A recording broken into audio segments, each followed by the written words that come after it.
Andrew Neal, sir, can you lead us out in the Pledge of Allegiance, sir?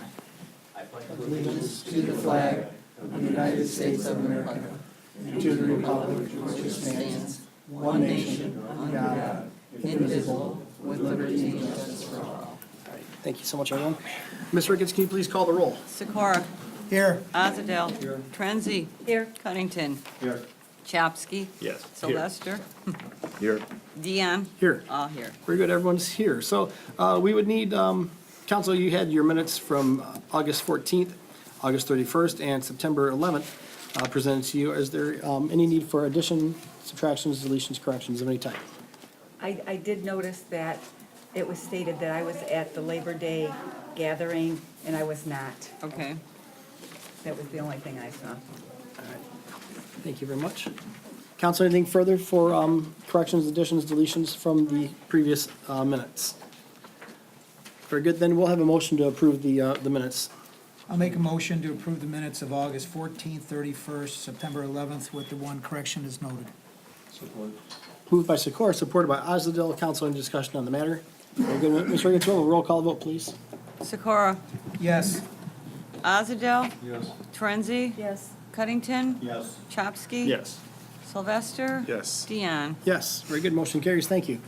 So at this time, is there anyone here from the public that would like to speak on any item on the agenda tonight? So on the podium, there are these green papers here, right? Oh, let me preface this by telling you, I met someone the other day and they told me I speak very quickly. So I'm gonna make effort to slow down. So this wouldn't be the first person to ever say that. My wife tells me on occasion I speak very quickly. I tell her she listens slowly. But we will agree to disagree, and I will slow down my speech. So anyways, there's a green agenda on the podium if you need one, and if there's anything that you want to speak to council about, reference any item on this agenda, you can have yourself heard right now if you want to make your way to the podium. Very good, okay, we'll show that no one is curious for any public comments at this point. So I'm sorry.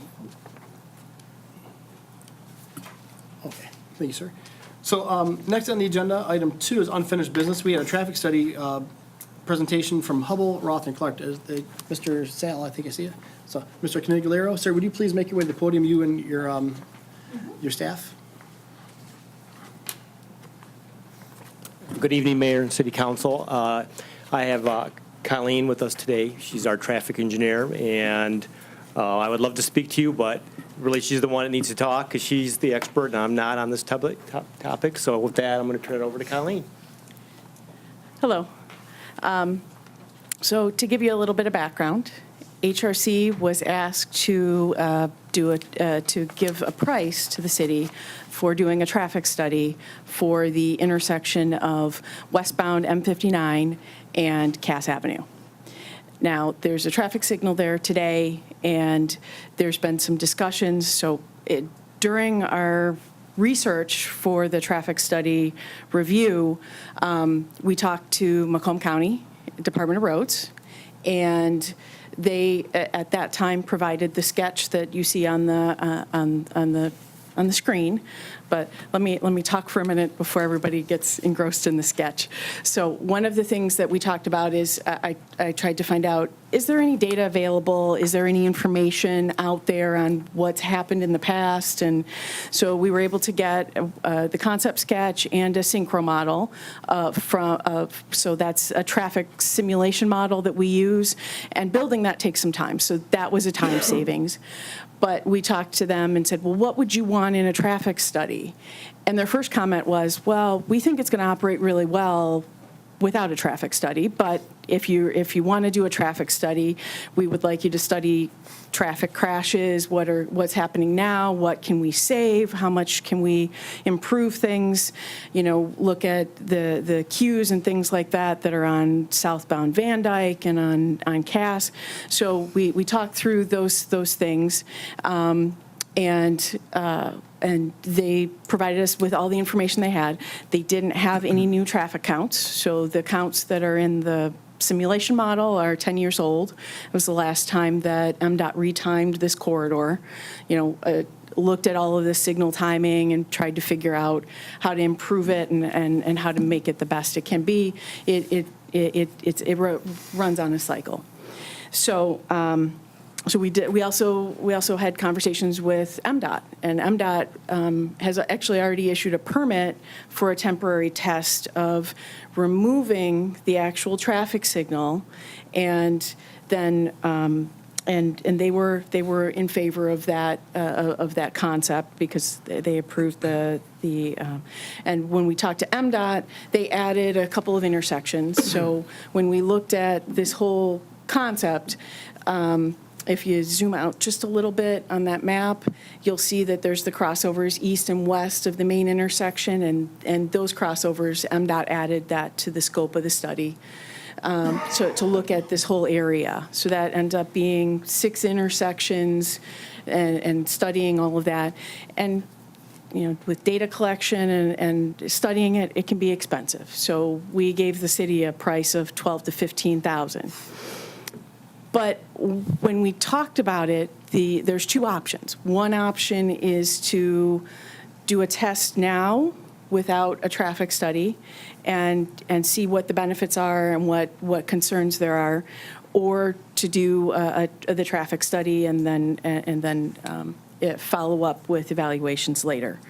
One of the big benefits of the test is that Macomb County Department of Roads is willing to install all the traffic control at no cost to the city for a test of 30, 60, 90 days. We recommend at least 30 days for a test of this kind. And if you go back to the sketch, I can walk you through it. I have some copies here if anybody wants a hard copy printout. So I can walk you through this. So the idea is to be able to remove that Yeah, we traffic haven't seen signal that yet. Everyone got this. Do you have this? at westbound M59 and pass. Everyone got it? I didn't get it. This was emailed months ago. This is, Okay, well, that's probably why. see, I wonder if this originally emailed. Do you remember? Well, probably because it's an email format, so I can print out teeny tiny. Traffic can still enter downtown, heading north, you can still enter the parking lot in the alley, on the west side. That's not an issue, we're still leaving the parking there. And the other big benefit of this, looking at this concern right now, and I can walk over here, right now, traffic westbound is slowed down by that traffic signal. So if you have people, everyone's seen the backup for southbound right turns from Van Dyke onto M59. Everyone's seen that backup. It can be pretty lengthy. And what that does is the Department of Roads is willing to allow, instead of just one right turn lane, they're allowing the second lane to be a through and right lane.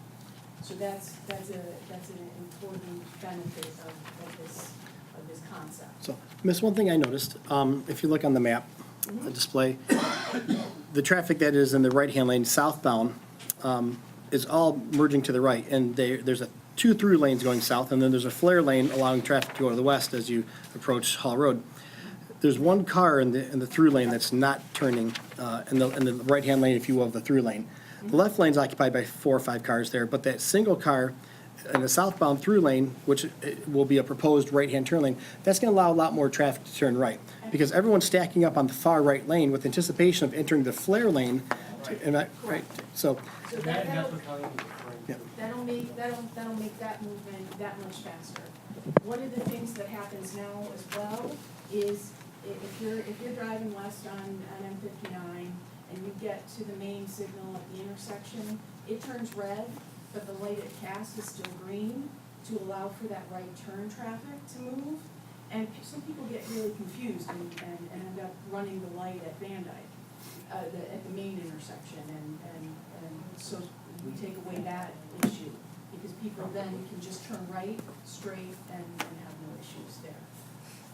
And you're not quite doubling the capacity of that right turn, but pretty close to doubling the capacity of that southbound right turn. So it would move traffic a lot faster through that area. so there is some concern with what's going on in 696, because there's not a lot of westbound traffic getting out from 94 through 75. Timeframe wise, that you might think best to roll it out, because I'm noticing too, in the mornings, westbound traffic is backing up into Utica now, where historically it doesn't. And that is really a big part of that is 696. Yeah. So people are, instead of traveling, the line is under construction, there's construction projects on a lot of the other north-south roads. So if people are trying to head south to get even to Metro Parkway to cut across, they're just not, they're just going straight across 59, so then it backs up. So it would have to be next spring, or as soon as, with the lockout, I don't know exactly what 696's schedule is, but as soon as 696 is done construction, then, or at least substantially open, then you want to do this test. You wouldn't want to do it before that. Because then you're adding, a ton of additional traffic that's not there on a normal day-to-day basis. Any questions for the engineers? I have questions. Colleen, one question that I had, and I did mention this last month at the meeting when we were talking, what's going to happen, the way I see it, is that traffic is going to go from Cass over to Van Dyke, and they're going to be able to turn left. Will the study encompass the number of cars? Because we all know that it takes a month for people to get things through their head to make that change. People are going to be going down Hahn, down Ruby, down Chappaton, and that's going to be a lot of extra wear and tear on our small streets, our streets that need so much help as it is. Is the study, the formal study, would that entail, how many cars are going there, how that traffic, because not everybody's going to go, oh, I live at 21 Mile, I'm going to take 21 Mile to Van Dyke and then go down Van Dyke. They're going to get halfway down and go, oh, shoot, I forgot to turn. I have to turn on Ruby, Chappaton, Hahn, McClellan, Stead. They're going to be using all of these streets to get over, so Once people adjust, once you go through the first week to 2 weeks, people will adjust their traffic patterns, and they will either go to the main intersection and turn right or turn left, or they'll go to Van Dyke first. Okay, Go to Van Dyke so before. my question was though, and I'm sorry I went off and started talking, my question is that part of the study? For north, yeah, no, I get it. We could add those to the study, but those were not included in the original study. Okay. The original study was looking at the main corridor, the Cass and Auburn intersection, which that intersection does not probably operate as well as it could.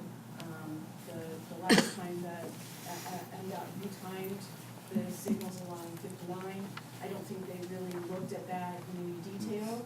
The traffic volumes in their model were not representative of what I know is out there. So that intersection would be looked at, the intersection at Van Dyke and the Auburn extension there, and then the main intersections along Van Dyke. Okay, and then I had a resident who lives kind of over in my neck of the woods, actually closer to Brad, who's concerned with this is the people that will be cutting through downtown Utica, which is what I would do if I lived north, and, is that going to make more traffic? And the people that are coming up Auburn Road that want to turn left, is that going, is a study going to be done there too? Because that could have a huge impact on the people that are coming from Brad's end, coming into the city, whether they're going down Utica Road or whether they're coming to City Hall. So going along Auburn, you mean? So Going people along, heading- because heading people west will, on Auburn. sure, people will be cutting through the city, and that's more wear and tear on our city streets to get on 59 up at DeQuinder. And believe me, if I lived north of the city, that's the way I would do it. I would just, I think they'd end up, if they do go through the city, they'd be coming down Cass and they turn right and they. exactly. And So. they take the service drive to get on their mound. So, exactly, so is that going to be part of the study? And the reason is that the people that live on Auburn Road, if they're coming into the city, it's gonna be very hard for them to turn left. To get, to make the left. Exactly. off the service drive.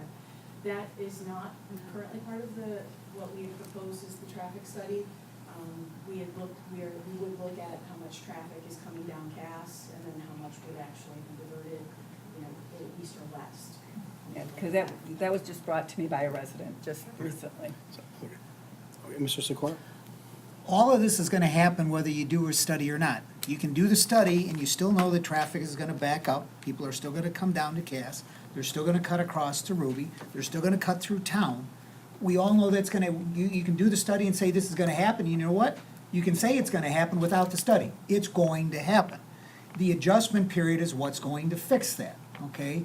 Are people going to cut through downtown? Possibly, until all of a sudden it backs up so bad that at the Utica Road Bridge that you're backed up forever. And then they're gonna say, you know what, this doesn't work. What's faster? Again, I think from just a common sense thing, these are all gonna happen with or without the study. We all know that even before 696 was destroyed, before Van Dyke was torn up, before the Hall Road construction, this intersection was a mess. It has been for 20 years, okay? It's only gotten worse. So the first part of the study is, it does not work, okay? The second part is that we've already had Macomb County Roads, MDOT, the people that are the experts, think it's a good idea to try it. So the issue is, do we make the try? You do it, and I do agree, 696 has to be fixed, Van Dyke has to be cleared up, the rest of Hall Road needs to be done so you get the true traffic pattern. Do we take it where it doesn't cost anything? And I truly believe that, again, people are gonna cut through the side streets till they figure it doesn't work, okay? Give it a month, whatever the period is we need it, or do we spend $15,000 to, not cynically, it's gonna tell us exactly what we know in the first place is gonna happen. That's what that study's gonna do, okay? So we wasted $15,000 to tell us what common sense says is gonna happen till people readjust their pattern. So I respect people that live down there, everything else. I had to cut through to get to the airport the other day, I tried to bypass. I went through town and guess what? I got stuck. It served no purpose. I would have been better staying on Van Dyke and making the right-hand turn. And the best thing about all of this is, if this doesn't work, we just remove the barricades, remove the bags, we go back to just like it is today. And then we can go back to the drawing board and try something else. But this is free. It's a solution that the state has agreed that works well. Our traffic engineers, our friends at Macomb County Department of Roads, our police chief has looked at this as well. Chief, I can only imagine the number of crashes we get at southbound Cass at the light there, people, because when I go to travel southbound Cass, I'm turning right onto Hall Road. I may have a green light, but there's always someone that runs a red light right there. It happens all the time because they're racing, because they know darn well when they're making that right off of Van Dyke onto Hall Road, they know the light's gonna turn and they're racing in there. And I can't tell you how many times I've almost been hit. You know, so I've got 16, 18-year-old new drivers on the road. They're not skilled enough to like look to the left and take that extra second. So we are skilled enough to that, but think about the safety factor of that as well. Mr. Osladil? I would think that a lot of the traffic counts that we're referring to are available to the city through SEMCOG also. If that's what you're referring to, 10-year-old information, we don't have anything current on it, correct? And I'm kind of going where you're going with where we are today. It's gonna happen tomorrow, and I wanna compound that. There has to be planning more than what we're doing, because we're ignoring the fact that Mound Road is gonna be opened up from 3 lanes to 4 lanes, probably in 3 or 4 years. Even though they're doing temporary stuff now, that's a big plan. They're hiring lots of people, they're doing a lot of business, they're very successful down there in doing it, but these people are gonna wanna live someplace, and they're gonna be coming up this way, and there's no place for them to go, even now. Same way with Amazon. You go up Cass to where it turns into Shelby Road, and up Mound, boom, there it is, 3 miles away. These people are gonna be coming and going, 800 to 1,000 employees, plus the business that they're generating in traffic. And so that would be more traffic that is gonna compound, whether it's M53, Van Dyke, or Shelby turning in Cass Avenue here, anything southbound around there. So anything we do, I think, is gonna be short-sighted, because we have to be planning farther in the future than just right now. And it's gonna turn Utica inside out, I'm afraid. We're gonna have to do some real dynamic thinking to make anything happen. You know, this is an approach that may work, but I wanna see us reaching farther, because the future's gonna be here. Okay, very good. Anything further for the engineers? All right. Engineers, anything further? Now,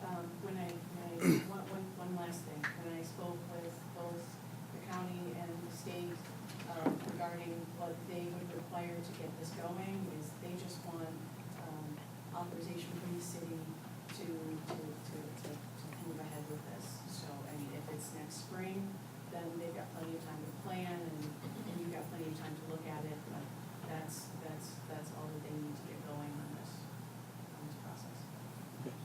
Mr. Cuddington? Yes, Colleen, my question is, have you talked to MDOT and what has been their opinion? MDOT has already approved the permit. I understand that, but I guess what I'm asking is, do they think changing the light is really gonna solve any problems? Yes. So it seems like the only way to fix it all would be to close off Cass completely, and that would eliminate the problem. Anybody going downtown, if they knew they couldn't go get on or off, because I'm worried that people heading south on Cass sees there's no cars sitting on across the light, and there's that one lane that will take you out, you can still get out, you know. So if there's no cars there, there's nothing to stop that guy saying, well, I'm not gonna waste time, I'm gonna go right through there. And if there's no cops sitting there, Barricaded.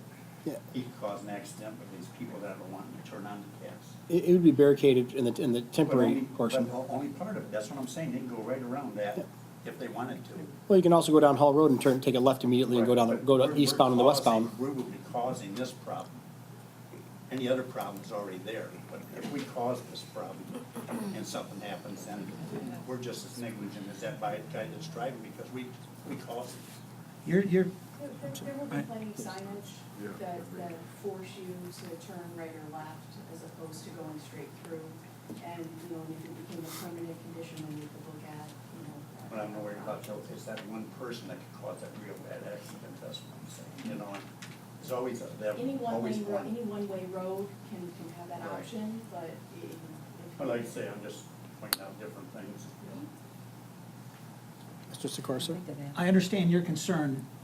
Again, if that's work, even if in the temporary mode, you can still put some, quote unquote, more than just a barricade. You put some concrete barricades up, so it's right at the corner. So you have to actively go out of your way to go into northbound traffic, which then, whatever the fine is that we can come up with, the right ticket that is the maximum you can issue. If you go downtown, in downtown Detroit, Woodward is closed. Right off of Jefferson, the first block is closed. You know what? And there's still ways, if you really wanted to make the right-hand turn, but you don't. If this works, then all of a sudden we get some nice concrete barrels, you put some trees, some plants, it now becomes, that whole little street now becomes a little courtyard type of thing, where you rope it off. I think something has to be tried, okay? We know what is there now does not work. So, and if it costs us, again, dollars and cents, we only have so much money. We've got two of the big road people on board. Your input from HRC says, try it. So, I have this. I do have a question concerning the no-cost traffic control that the Macomb County is going to do for us, and what would that entail? That's the sketch. They will put up all of the barrels, the Okay. pavement markings, all of the barricades, the signs. Okay.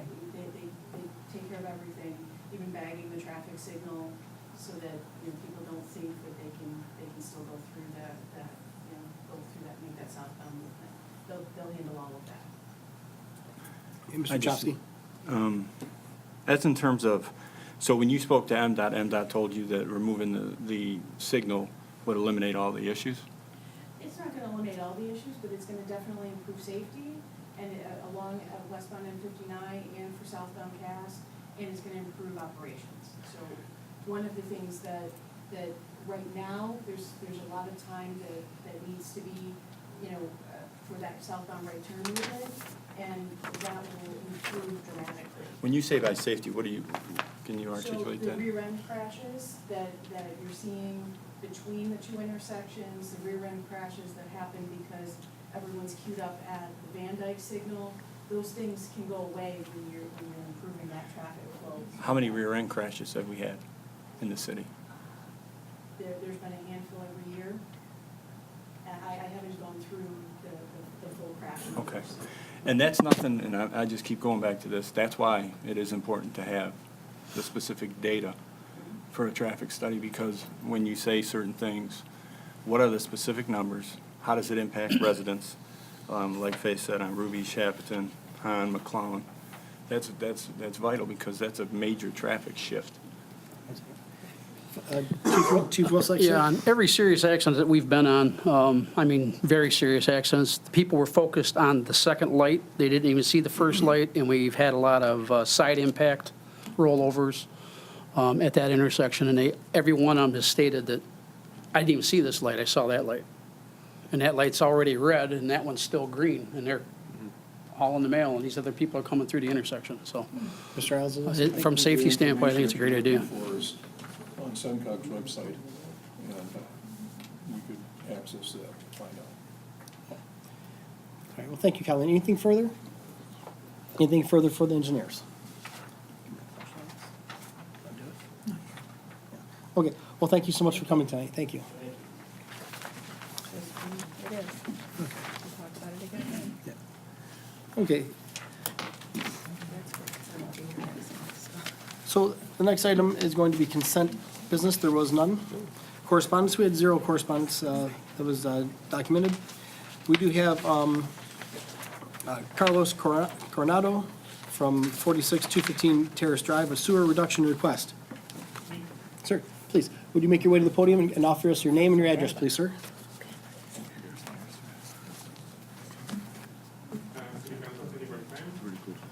So, just a little background, basically was Charlie Heights with my family for about 15 years, and just in April we moved into this Park Terrace subdivision, which is a new subdivision by the way, which is part of Shelbyton. Now, the issue I have, and I need your assistance with, is somehow the services are split between Shelby and Utica. And what I mean by that is the water bill comes from Shelby, but the sewer comes from Utica, which is an interesting reason. When I bought the house, I built it, and I mentioned that, so that's already water under the bridge. So the issue I had is about maybe a couple weeks in the month after I moved into the house, I got the sewer bill. It was a couple $100. I was like, oh, that's normal. Maybe just the adjustment of the new house, maybe the sprinklers, whatnot, and just basically pay the bill. And but I didn't get a water bill, so I was like, there's gonna be something else. So I went to the city of Shelby. I got this water bill, and it was about $500. So I was like, well, $500 for the sewer, for the sprinklers, it's probably not bad. Then $300 for the sewer, and it's like, no, I guess it's $800. Well, still a little expensive, but it's manageable. Well, as I was doing my payments online, I realized I got another bill from the city of Utica for sewer services for $1,700 for 1 month. I was like, cool. Well, maybe there's an error here or something. So I came to the office and then I spoke with the lady in the desk, and then she said what happened is that the sprinkler system is not split. So basically the water that I'm using to basically water the lawn, which is brand new, there was just dirt there, is basically using a lot of water. And the issue I had is that this water, which is not necessarily going to the sewer, but to the ground, is being counted as it's going to the sewer. So the bill is basically charging me for things that is actually not accurate. Now, one of the remedies I believe is in place. I went to talk to the city of Shelby, and I'm like, okay, what are we gonna do? They're like, well, you can put 2 meters. I'm like, well, that's a good idea. You were told me like 2 months ago. So I did, and just like today, I got the city of Shelby to check the meters. They're already installed. They're split now. So there's gonna be a meter for the house and a meter for the sprinklers. Now, what I need your assistance with is, this $1,700 bill, obviously is not sewer, it's water that went into the ground, so what I'm requesting is, if it's possible for you to look at the uses of the house, maybe over the next month, which is not gonna change from the last month, because the uses of the water is basically the same, the showers, bathroom, laundry, whatever. And then use that as your baseline to charge me the sewer, and then everything else in excess, which is basically the sprinkler system, then dispense that, because nobody did that to the source.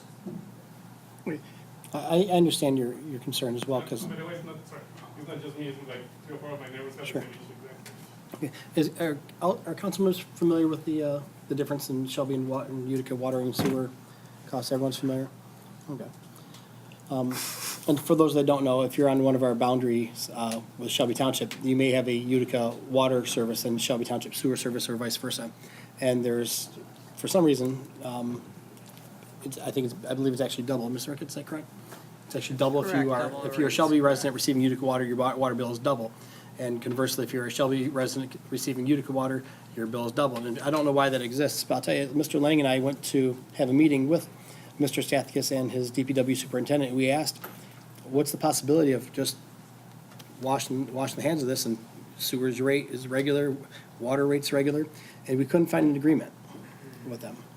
So it's something that we need to bring to attention, maybe, and then maybe get the entities of the cities together, aside from your request.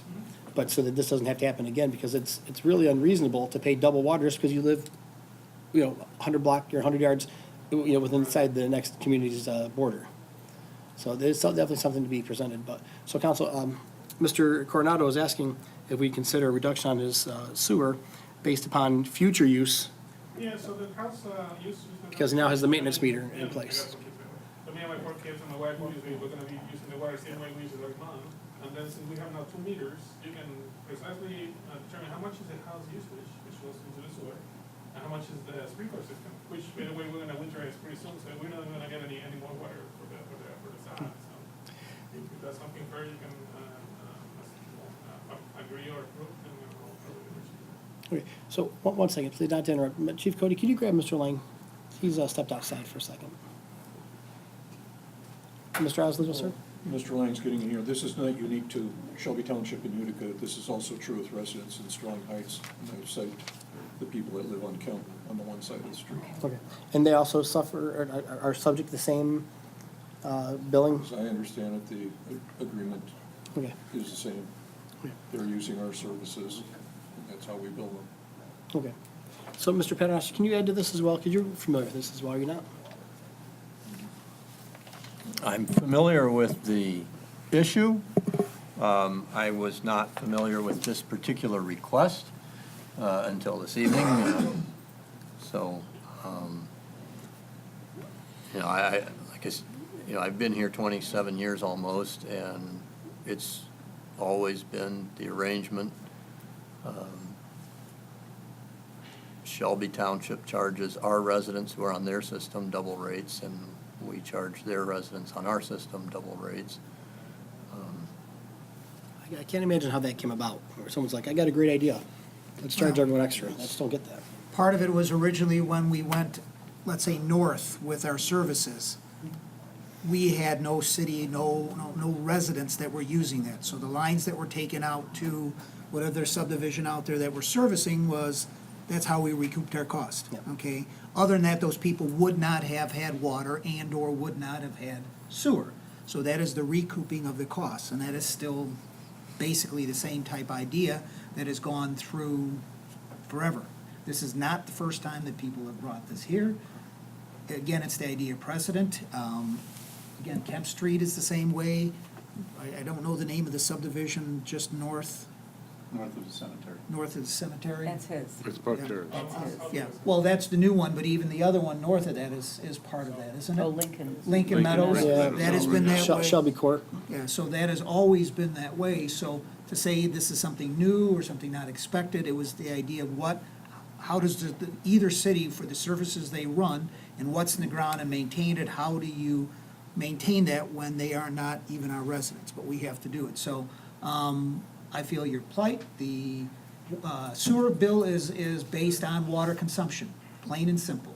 So if you now have the area maintenance meter in place, then that will dramatically bring that cost down. But to change the entire bill, there's a way to deal with this, but I'll tell you very personally, I will not be in favor of changing the entire system over this.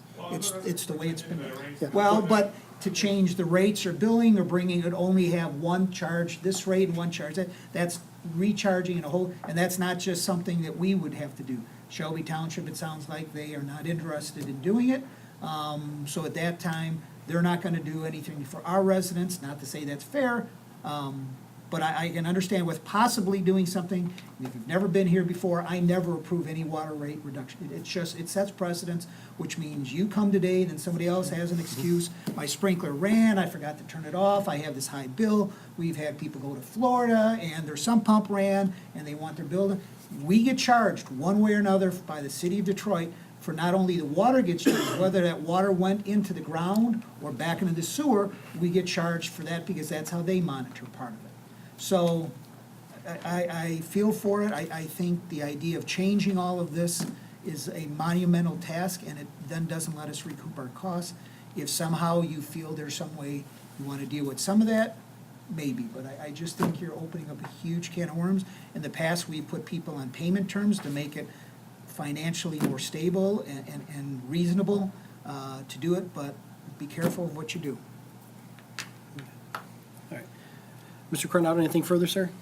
So the payment things that you just mentioned, so can I spend the payment like in 12 months or something? 'Cause I mean, We have worked that out before. We've done it without interest, a set time period, so much per month.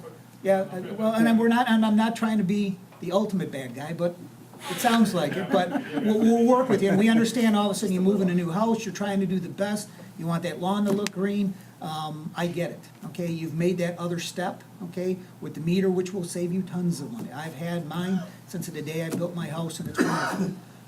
So yes, if you're amenable to a 12-month period, we'll take that bill, chop it up, and And then, would we agree if it's okay not to hit him with the late fees as well? Yes. So, okay. So we can work that out, Phil?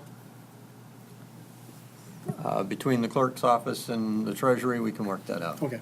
Should Okay, I sir. come like tomorrow maybe, or when should I, tomorrow should you just email mainly the bill, or like a week? It won't be a new bill, it'll be a payment agreement, but yeah, I'll prepare that the next day or two. so do we need to make a motion on that? or Yes, is it you ju- do. Okay, so I'll make a motion to enter into a payment agreement with Mr. Carlos Coronado on that bill, giving him 12 months interest-free, as long as you make the monthly payment.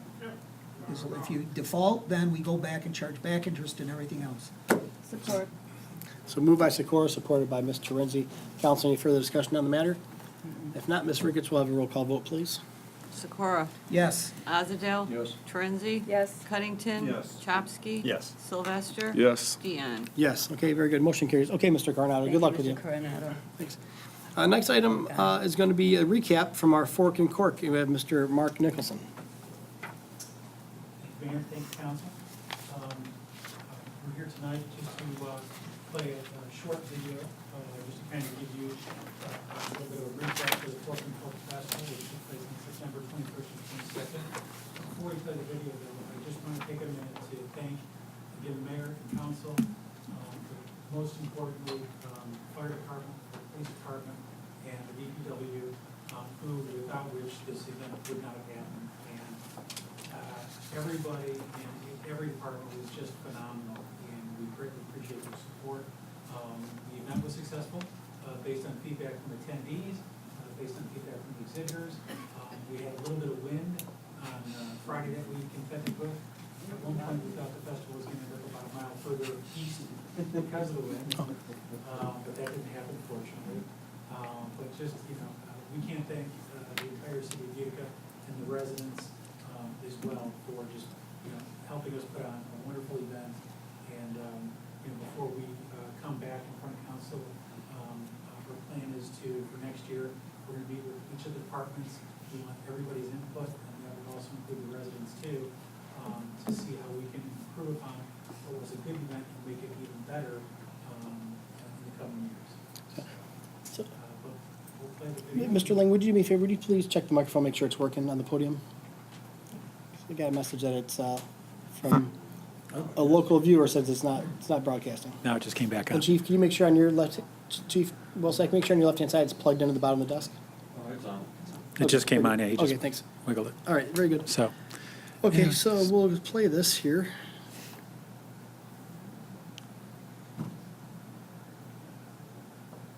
oh, gotta have the sound.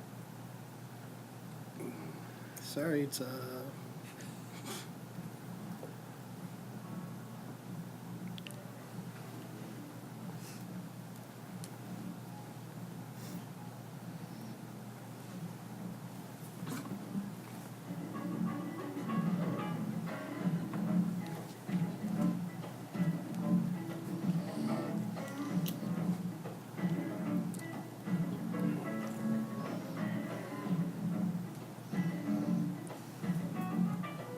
right, very good.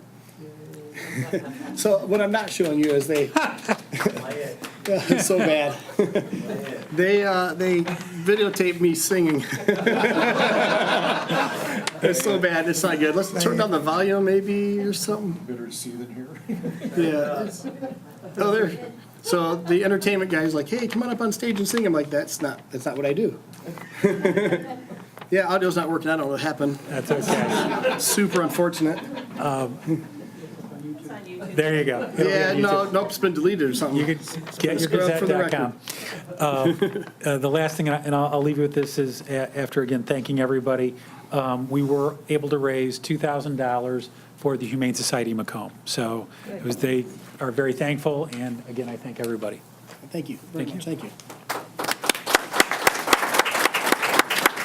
So, along with the Forking Court, we entered into an agreement with them that we would charge for parking at the Jimmy John's Field parking lot. And that's the first time that we've done something like that. And we collected just under $3,000 in parking.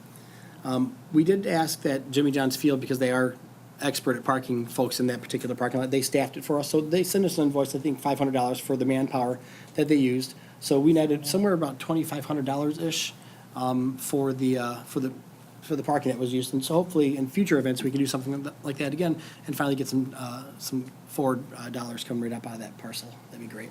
That kind of parks and Rec. Yep, all the parks done. So that worked out nicely. So, I'd just like to thank you. I had a great time. I saw a lot of you there. I know Frank was there. You were there, I was there. I wasn't there. Gus was there. I didn't see you sing, thank goodness, but it was so bad. it was truly, it was a great event. Had a lot of fun. The drinks were great. I guess you ran out of sangria too fast. We have to talk to the sangria people. But the food was great in the trucks, and just, it was a great night, so. You know, and the big part too, it didn't cost the city anything. We only made money. We had a positive impact on our neighbors and our residents. They saw Utica in a different light. This is a place to come bring a festival like this. It was peaceful. I don't, Chief, do we have any incidents that you know of? I mean, we had a beer festival. We had no incidents. I mean, it's, you know, it was peaceful. The food was good. The weather was a little crazy on Friday night, Saturday night. Everything calmed down. Really great crowd. Excellent event. Hat off to you. Great. Next, we have Mr. Jim Stone. Mr. Jim Stone, he's going to request a mural project within the city of Utica. So, Mr. Stone, sir, would you give us your address and your name, please? Testing on the mic. Good. Jim Stone, I live at 45280 Klinkhammer, 48317, between Summers and McClellan. This is an idea, concept, hopefully less serious than that traffic study we just heard. How many walkers and joggers do we have here? Just a quick raise of hand. How about bicycle riders, inline skaters, dog walkers? Yeah, we have this Iron Bell Trail that runs through town, and there's a building. It's just a vision that I had. Concept, walking along the trail toward Epler, there's a Utica Community Schools building that I believe is a warehouse, and it's cinder block, it's white, you could see it from the trail. You can also see it from the parking lot. Very visible from the Cork and Fork. It's crying out for something visual. I have some background in doing public murals, and you could debate the value of public art. You know, if you ask a random sample, how many people like public art, you're going to get a bunch of hands up in the air, and you're going to get a bunch of left hands up there, I don't like public art. Then you're going to get probably a lot of people that say, you know, it depends on the nature of the art. So, but I believe that doing something, public art is an investment. It's not just, you know, a pretty picture. It has long-term as well as short-term benefits for the trail users, for the Jimmy John patrons, people that are going to the special events, the historic downtown. It's a visual that would bring people in. There's an organization called the Michigan Trails and Greenways Network, and they have a logo for the Iron Bell Trail, which you may or may not know runs from Ironwood in the Upper Peninsula, way up there on the border of Wisconsin down to Belle Isle.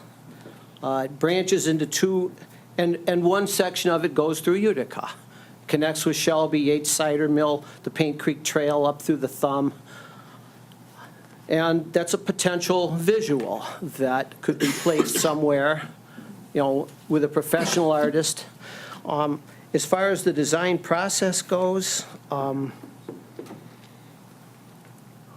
easy way to do it is to put out proposals, ask an artist for a vision. There'd have to be some criteria of what to put on it, what not to put on it, of course. It has to meet standards, right? Can't be obscene or vulgar. It has to be something that promotes the history and culture of the area and the region and the whole state. You know, we're not just one men, we're two, the Upper Peninsula. Some of the projects that I've worked with, a group called Detroit Summer back in the 90s, what we did was the different way. We would contract the lead artist to work with young people. And that's what I propose in this, is the young people, meaning high school students. We have 4 high schools in the region, and that would buy in with the school. The Utica Community Schools, we'd have to ask permission to use that for a mural project, but, you know, recruit a lead artist through some kind of design process and put a stipulation that that person would work with, I would call them project assistants or interns, maybe two or three from each school, and build a team and work together and construct them and paint the mural. My reason for coming to this meeting is I wanted to show everybody the proposal at the same time, and I'm looking for a champion, for somebody that sees the same vision, that sees the benefit in it. I see someone went out of their way to show some public murals. Did they get Clark Park in Detroit? Oh, I can pull it up. Yeah, it was a project manager, the Clark Park, what do you call it? The athletic, by the ice skating rink. St. Hedwig's on Junction and Verner. We went through the Recreation Department to get permission from them, plus the Clark Park Coalition. I believe the school board would be, there's a whole list of contingencies and drawbacks and things that would have to be worked out, you know, including funding, which I believe the right people found out about this project, they would be glad to fund it, you know, or put together some type of a package. But if you have the young people bring a certain energy and enthusiasm to a project that, or if you just pay an artist a bunch of money and say, go at it, it loses something. So I believe that second way of going about doing things is the proper way. Because that way it's a learning opportunity, they get some experience, the lead artist gets to work with some local people. Hopefully the artist is a Michigan-based artist. I would hope that we would get that. Let's see, what else? So I'm not asking this body to take any action at this time, just to mull this over and maybe, you know, at the next, and audience members or people watching, provide feedback, what you think of it. And hopefully, I'm a big backer of Michigan. I need to walk and bike ride and, you know, walk my dog more. You can see I need to lose weight. But I'm a big advocate of these trails. There's a historic element with the Clinton-Kalamazoo Canal going through there. This was a document that Shelby put out a couple years ago that shows details of the canal. You know, and the trail now parallels it. We have one of the themes could be transportation. A visual I had would be, yesterday was Indigenous Peoples Day. It's Columbus Day also, but that's an argument for another time. I could see a visual, not of the whole mural, but a section of it of a Chippewa Indian paddling his canoe, birch bark, down the Clinton River way back in the day before the Europeans came, and, you know, some deer in the background. I could see some visuals of the canal, which the railroads, we know, put out of business. There's a very strong videotape by the Rails to Trails Conservancy, which is a nationwide organization where they show the railroad track disappearing and then the multi-use trail appearing. There's a ton of visuals that are, because this building is huge. And cars, you could ask Ford for some money, paint a Model T. You could ask GM for some money. There's muscle cars, there's a Corvette, there's that Camaro or GTO. You could ask Chrysler for a little money, put an SUV, a Jeep. There's all kind of potential for it. And again, I look at this project as an opportunity, investment, and a finished product that make everybody proud and make Utica proud. So if there's any questions, I'll take them. And Well, I guess that's what your question, about some comment. I share your enthusiasm for public art. I think, as you mentioned, there's wonderful ways we can go ahead and beautify the city and point not just inwards toward the city, but outwards towards the to the recreation spaces that we have. It certainly fits within a placemaking strategy. Now, having said that, there certainly is the whole issue that various placemaking efforts and civic pride and aesthetics often are somewhat at conflict with the pure numbers on the balance sheets. So anything that we end up doing, clearly we have to go ahead and be conscious dollar-wise. I certainly like the idea of reaching out to various, whether it's the high schools, we could even be broader, to the community colleges with their art programs. And the Detroit used to be Oakland CCS, University is Center for Creative Spending or something, I don't know. Creative but they- Studies. Study, oh, yeah. But they. And the but DIA. potentially, you could end up having, perhaps we could go ahead and pitch this, that here you've got a large public space, you can have your name on it as part of your portfolio, if you will. One thing that I think we definitely wanted to take in consideration if we were to move down this road is, when it gets defaced, we want to go ahead and have a strategy and leverage people that are skilled or have a series of best practices for, okay, public art gets defaced, we go ahead and what do we do? It wouldn't be the first time, and it's just something to go ahead and think about and to build in whatever kind of budget we would try to put together with this. Also, I wanted to agree with you that it needs a project champion for it to go forward. We need somebody to go ahead from it doesn't have to be necessarily on With a name. this body, but somebody within ideally the community to push forward. So we did, kind of piggybacking on what you're saying there, Mr. Stone, is the DDA thought the same exact thing. And they thought about some of our vacant walls here in the downtown district. They could use some artistic murals as well. So that has been thought about. The DDA did a little bit of homework, preliminary work on it. So it's not a concept that's not welcome, because I think even council said that, if I'm not mistaken, that we kind of thought it was a neat idea. We're going to look into it, maybe develop a committee. I'm not sure if we actually developed a committee on it or not. But it was an idea that was brought present before, specifically for the downtown district. But also, I really like the idea of increasing the visibility on our tunnels and bringing some history, on that as well. So, thank you very much for coming this evening. Thank you. Is there anybody that's not familiar with that building? So it's way off in the middle of nowhere, doing nothing but sitting there with a nice, pretty, blank cinder block wall in the back. And the graffiti people can only reach up so far. That's right. So that would be part of the strategy. That's right. But to execute it with the vision I have, in which many of us believe, we'd want it to be professional, we'd want it to be outstanding and spectacular and all these words, you would need a cherry picker, scaffolding, and insurance. And that's issues that we need to work out in the future. So thank you, everybody. Thank you, Mr. Stone. Okay, and moving on to the next item, it's going to be a new business and the department reports, and the first one is from the mayor's office.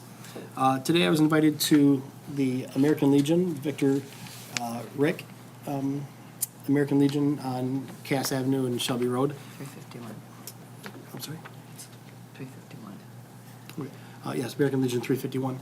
And it was the passing, the 100-year anniversary of the passing of Victor I. Rick. Oh, wow. And so I was invited to attend that today, and it was very nice. What's funny is because as a kid, I went to Waiala Elementary, and I lived right behind the cemetery there in Lincoln Meadow subdivision.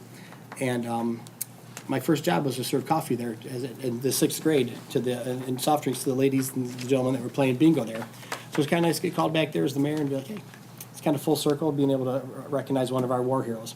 And there was really well attended by some of our veterans as well. So it was a really nice honor to be there today on behalf of the city. Further reports from the mayor's office, I think that's going to be about it. Any council reports? Very good. The assessor has nothing to report today. Mr. Hicks has nothing to report, but Mr. Hicks is also our code enforcement officer. I've been getting several calls from folks that are concerned about the ongoings with the city and regarding blight. Mr. Hicks is on the job, although Mr. Hicks's duties are limited to 4 hours a week when it comes to code enforcement and blight.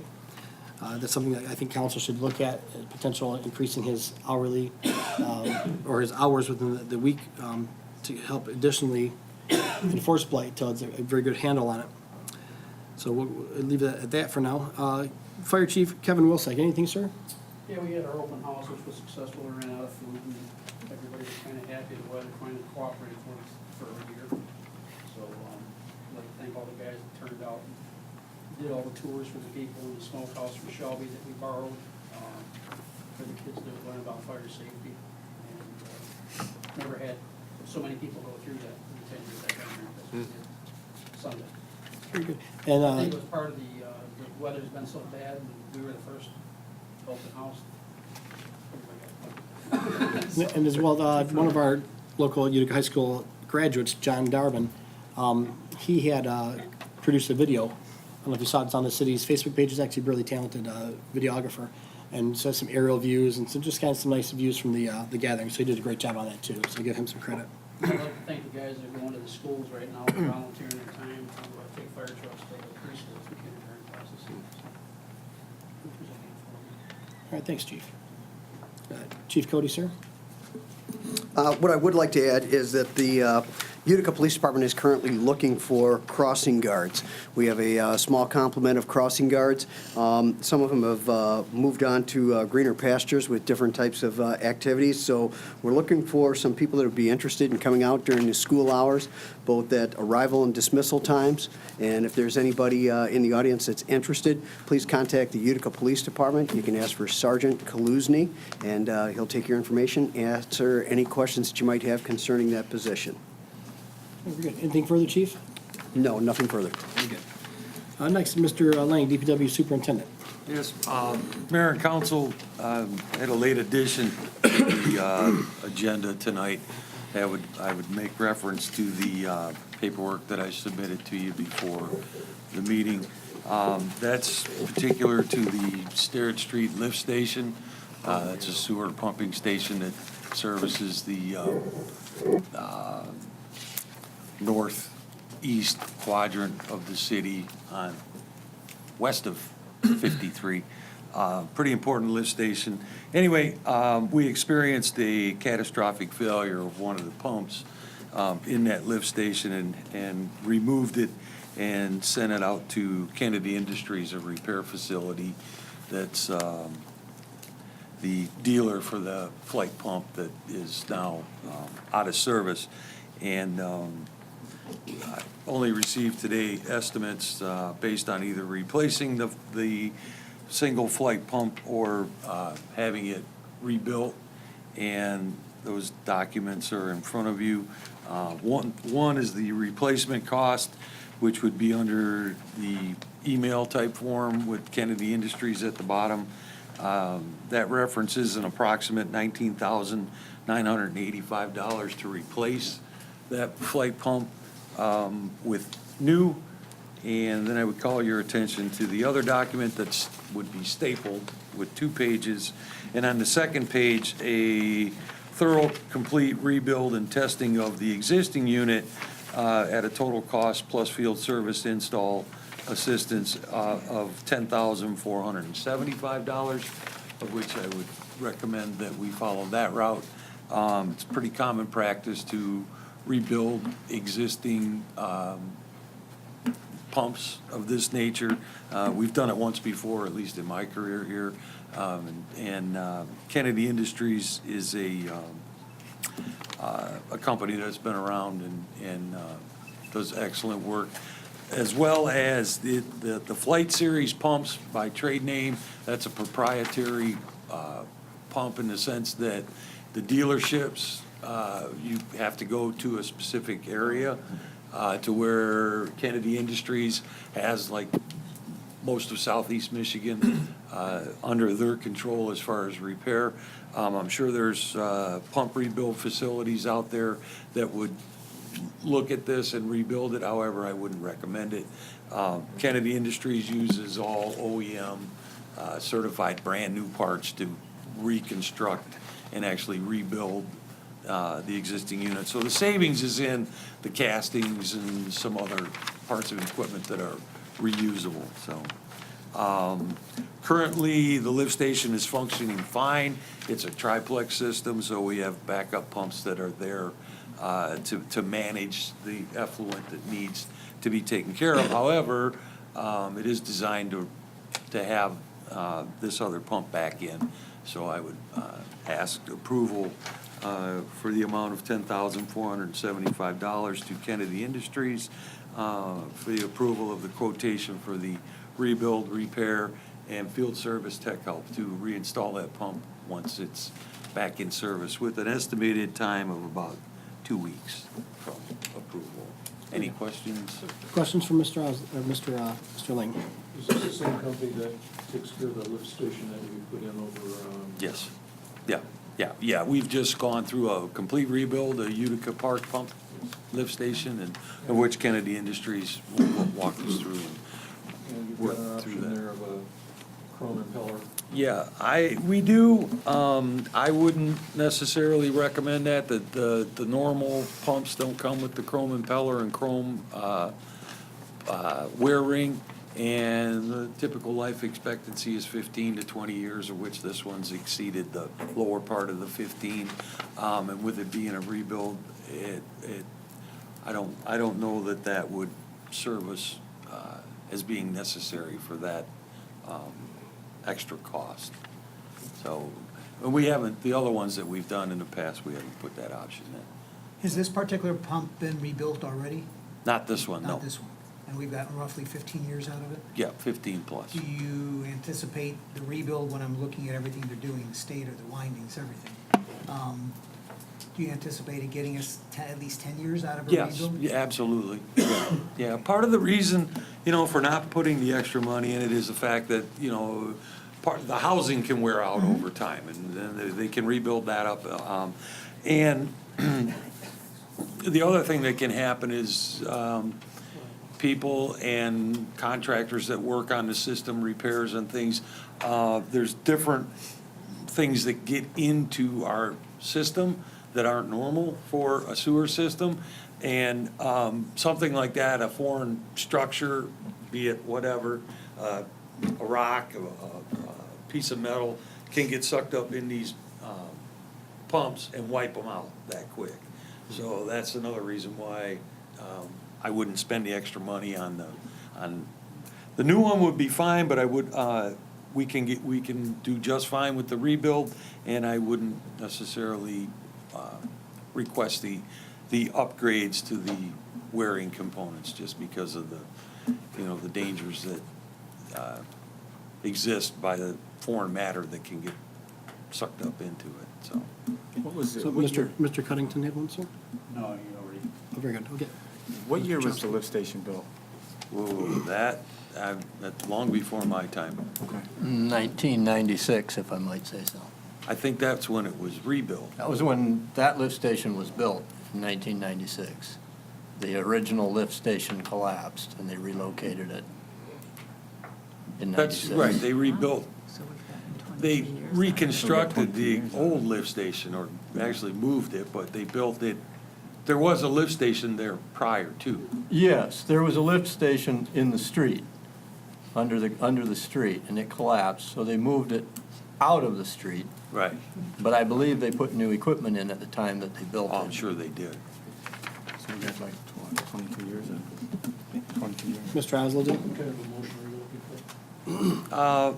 I would, motion to approve the repair quotation dated number 0018042, pages 1 and 2 from Kennedy Industries as presented to council in an amount of an estimate of $10,475 to authorize Kennedy Industries to rebuild the flight pump as listed here on the quotation. I'll make that as a motion. Support. Moved by Mr. Oslo, supported by Mr. Sikora. Council, any further discussion on it? Very good. Ms. Ricketts, we'll have a roll call vote. Sikora? Yes. Azadil? Torenzi? Yes. Cuddington? Yes. Chopsky? Yes. Sylvester? Yes. Deanne? Yes, very good. Motion carries. Thank you, Mr. Lang. Anything further? Thank you. No, we're good. Thank you very much. Appreciate the support. Thank you, sir. Next, Mr. Paternoster from the Treasurer's Office. Good evening, Mayor and Council. I have a number of items before you. The first one is a quality assurance assessment that has been levied by the Michigan Department of Health and Human Services. This assessment is a quarterly assessment that Department of Health and Human Services has decided at the decision actually came down from the state legislature, I believe, but the Department of Health and Human Services is implementing this tax against all EMS providers in the state of Michigan as a way of enhancing the federal Medicaid dollars coming in for EMS services. For the city of Utica's fiscal year 2019, the assessment is $3,200, billed quarterly in the amount of $800.10. We received our first assessment notice in September, and it is due this month. I am requesting that the city council take two actions. One, an amendment to the fiscal year 19 budget, adding general ledger account number 101-651-835-000, which is the ambulance department and quality assurance assessment, amending the budget by $3,200, and then to appropriate said funds and authorize the fire department to make payment of the assessment. I'll make a motion on the first item as stated by our treasurer, taking into account what he said. Support. I have a question. It's been moved by Mr. Sikora, supported by Ms. Terenzi. Discussion from Mr. Asladil. Is this an unfunded mandate by the state government? Okay, so in a sense, yes, because they have told us that we have to make this payment, and it's based upon the EMS revenues that were generated. Well, it's based upon the runs, not the revenues. The EMS runs from a 12-month period.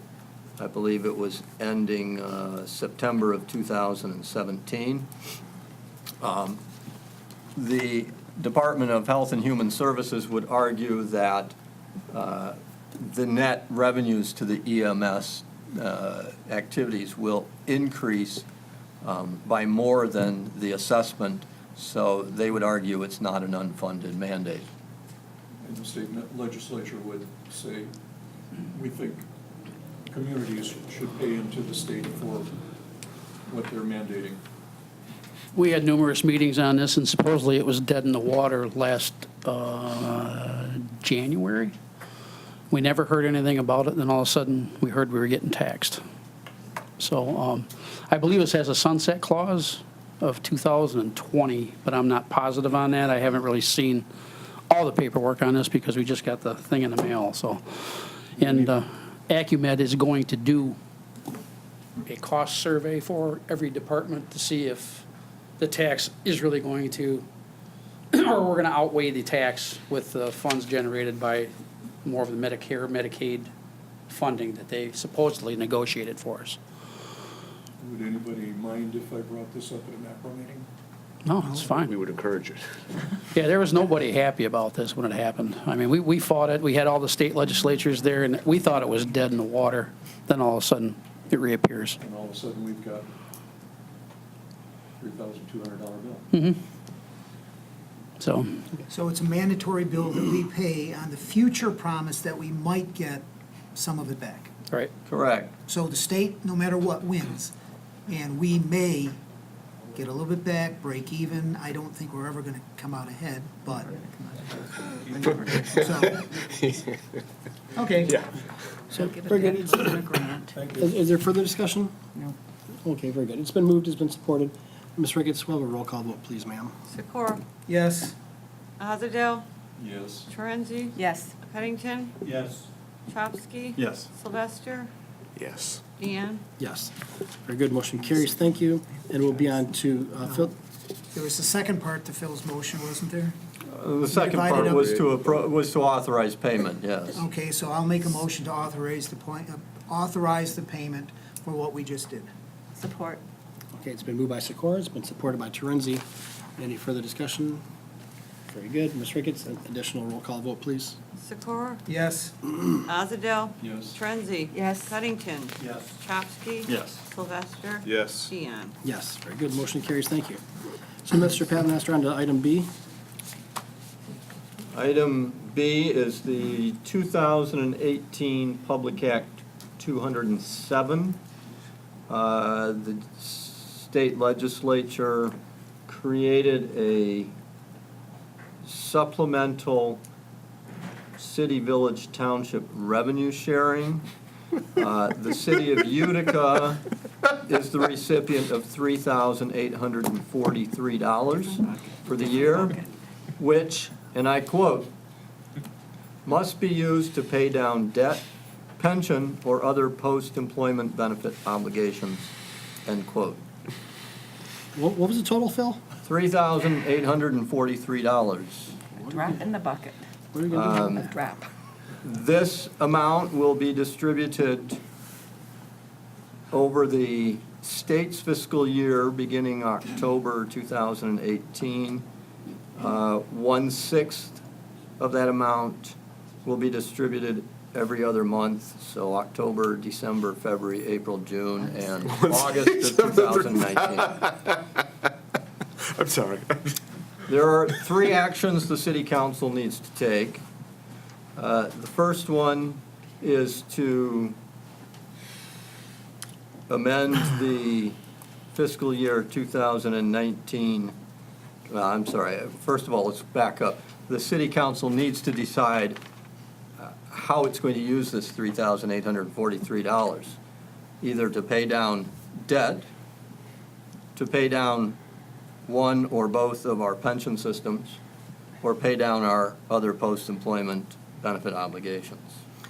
It would be my recommendation, since it's a very small sum, that we not split it between the pension plans, but rather put it into the OPEB trust fund. As it's not going to make a whole lot of difference in either one of them, any of them. But anyway, that aside, once the council decides which of those uses to put it towards, we will need to amend the fiscal year 19 budget to reflect the increase in revenue and the increase in an expenditure account.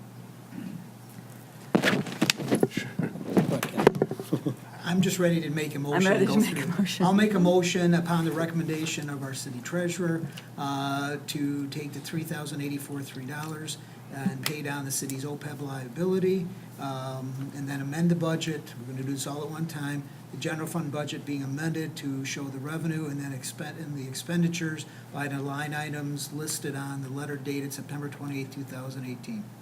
Support. It's been moved by Mr. Sikora. It's been supported duly. By Mr. Sylvester. We'll go with Mr. Sylvester for the win. And then discussion, Mr. Asladell. I can't pass the irony. The state is requiring us $3,200, and we're supposed to get from them $3,800, so we come out. We made money. Yeah, $300 or $643, That's what he's but they laughing tell at. us now where we've got to spend it. Right.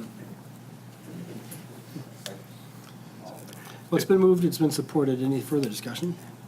Again, Ms. Ricketts, some of a roll call It vote, speaks for please. itself. Sikora? Yes. Azadale? Yes. Transy? Yes. Cunnington? Yes. Chopsky? Yes. Sylvester? Yes. Sheehan? Yes. Very good, motion carries. Mr. Paternoster, item C.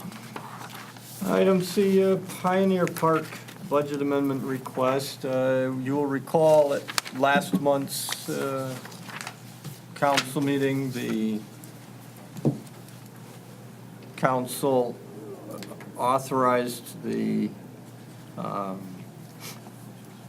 development of what is currently being called Pioneer Park to begin. I believe it was at an August council meeting that the council had authorized the mayor to enter into the necessary agreements with the state. However, under state statutes, we can't proceed with spending any of this money until we've adopted a budget. So I have included in your packet a proposed budget for the fiscal year ending June 30, 2009, entitled City of Utica Pioneer Park Development Fund Proposed Budget. The revenues are listed as state grants, $498,920. Other revenues of $177,000, and operating transfers in of $10,130. The $177,000 represents private contributions and donations, basically in-kind services provided in exchange for the ability of those private entities to dispose of some of materials that they have from projects that we need to complete our project. So it's a case of, we need something, you have something you need to get rid of. It's an exchange, a barter system here. But we get to record it as a revenue, and it covers part of our capital outlay that's in the project budget. The $10,130 is a small amount that the city, whether it be the city's Parks and Rec Department or Commission or the Downtown Development Authority, both of which I think are interested in this park being developed, would have to contribute, for a total revenue of $686,050. The corresponding expenditures are engineering of $35,000 and capital outlay of $651,050. And those numbers are taken right from the engineering estimates that were used to apply for the grant from the MEDC. So with that, I would ask that the council adopt this budget and appropriate the funds so that we can begin paying the engineers for the necessary preliminary and design engineering and start engaging contractors in the work. I'll make a motion to adopt the proposed budget as presented to us, dated the fiscal year ending June 30th, 2019. Support. It's been moved by Mr. Sikora, supported by Mr. Cuddington. Council, any discussion on the item? I just had one question for the operating transfers in. So that's money we already have in the grant? Or is that money coming from the No, DDA? that money would have to come either from the DDA or the Parks and Rec Commission. At this point, I don't believe that either one has formally agreed to make that, but I do know that both entities are in favor of this park being developed. Okay, thank you. Okay. Any further discussion? Very good. Ms. Riggins, we'll have a roll call vote, please. Sikora? Yes. Azadale? Yes. Torenzi? Yes. Cuddington? Yes. Chopsky? Yes. Sylvester? Yes. Deanne? Yes. Okay, very good. Thank you. The motion carries. Mr. Paternoster, next, item D is in David. Item D is the Memorial Park Development Fund proposed budget. Again, the city of Utica is the recipient of a grant from the MEDC for the purpose of making some improvements to the park down between the library and the Clinton River, specifically to the part of that park that pertains to the memorial that stands at the south end. We have been awarded a state grant of $25,000. There are approximately $270 that would need to come from city sources, either, again, the DDA, the Parks and Rec Commission, or the city's general fund, for a total revenue of $25,270. Expenditures, we have estimated engineering expense of $2,000 and capital outlay of $23,270 for a total expenditures of $25,270. Again, these numbers are taken from the engineering estimates that were used for the grant application budget. I would ask council to amend or to adopt this budget for the Memorial Park Development Fund for fiscal year 2019 and appropriate the funds so we can begin work on it. I'll make a motion that we approve the $25,270 to amend the budget so that we can appropriate the funds and begin building on the Memorial Park. Very good. I will second. Question? Discussion, Mr. Asledell? The operating transfers in for $270. Yes. Is there a matching on this, or why is that necessary? There is no match that was required by the state, but the engineer's budget came in slightly over the $25,000. So, I mean, I'm not part of the engineering, designing this thing. I'm just working off of the engineering estimates that were used for applying for the grants, so. I guess the idea is, the estimates came in that our total cost is gonna be $25,270. Revenue has to meet the expenditures, because at the end, if you look again, projected surplus at the end of the budget, we're spending everything we had. We were $270 short, okay?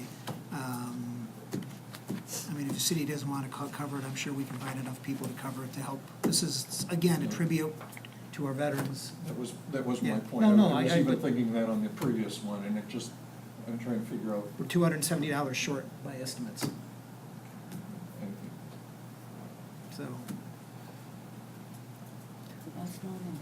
Okay. Well, it's been moved, it's been supported, it's been discussed. Any further discussion? Very good.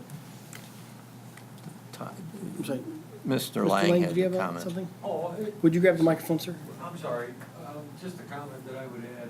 When it comes to the engineer's estimates, similar to like when we do our budgets, they put together an estimate. In this case, on Memorial Park, $25,200 and some change. Very well, the project could get built for $24,998, in which you won't need the $270-some. However, we budget for the worst-case scenario, which should be the engineer's budget estimates. Similar to, I will make a point of, in regards to Pioneer Park, one of my goals and the engineer's goals is to do our best to keep that park construction to the maximum of the grant dollars, regardless of what the engineers put together with the other obligations. However, that's the budget that was submitted to the state to satisfy their regulations, so that's what we have to budget for to meet those qualifications as well. But the goal is to build Pioneer Park with, as little out of city dollars as we can, so. Okay. Thank you. Very good. If there's nothing further, then Thank we'll have the roll call vote. Ms. Ricketts? Sikora? Yes. Azadale? Yes. Torenzi? Yes. Cuddington? Yes. Chapsky? Yes. Sylvester? Yes. Deanne? Yes. Okay, very good. Motion carries. Thank you, everyone. And Mr. Paternoster, finally, the September financials, item E. Okay, the part that everybody was waiting for. First quarter of fiscal year 2019 is now behind us. The general fund has collected revenues of $3,651,631, of which $3.3 million is property tax collections, which I think everybody understands those are predominantly collected in the months of July and August, so that's why we're heavily overweighted on the revenue side. We have expended in the first quarter $1.5 million, which is 23.8% of the fiscal year expenditure budget. Slightly under the 25% of the year that that has passed by. So we're in reasonable shape there. I don't see anything that stands out as being out of whack. So we'll move on from there. Major street fund.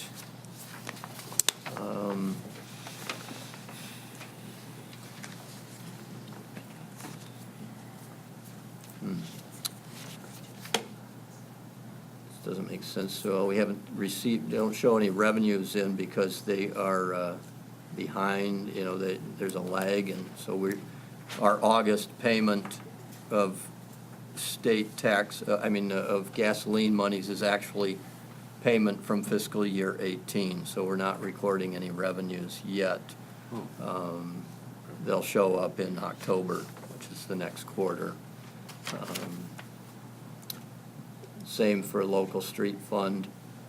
Liquor control fund, we only get 2 revenue payments from them. We got one last week, which is the second quarter. That was a very small amount. We'll get our next one in the spring. That will be close to the 11,000 that's budgeted. We're at 19% on the expenditure side. Downtown Development Authority, this is for reference only since the DDA is a separate entity. They have collected $269,000 in TIFA tax revenues. Expended 17,500. That represents 5.58% of their annual expenditure budget. Building inspection fund, we've collected $41,000, which represents 41% of our year budget. We've expended $52,000. So we've expended more than we've taken in. But I would remind the council and the audience that in the building inspection fund, we often, we collect our permit fees in advance. The inspections don't happen till often another fiscal year or at least a few months, a couple months later, depending on the size of the project. This year, this first quarter, we've had some significant activity in the apartment complex that's going up east of 53, hence the large outlay on building and inspection activity. Even so, the 52,000 only represents 28% of the budget for the year. Drug Enforcement Fund, so far we have no revenues. Our expenditures at $766 represent only 3.7% of our expenditure budget. Library Fund, revenues of $219,000. That's predominantly tax dollars collected in July and August. Expenditures of $51,000. Again, only 21% of the annual budget expenditures. Municipal Building Authority Fund, the expenditures are at $4,500, representing 34% of their budget. That's, I think we've had some repairs to facilities that had not been anticipated, plus in addition to the routine maintenance. And Street Improvement Fund, there's no activity to date. Senior Housing Operations Fund, we have revenues of $96,000, which represents 25.45% of the revenue budget for the year. Expenditures of $31,900, that's 9.32% of the annual budget. But that's because there are, part of that expenditure budget are paying down some debt owed to the, back to the general fund. So, okay.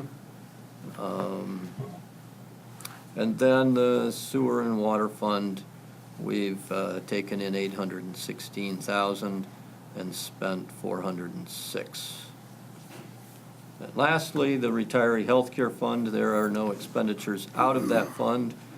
We have recorded a transfer from the general fund and sewer and water fund to the Retiree Healthcare Fund of $18,400.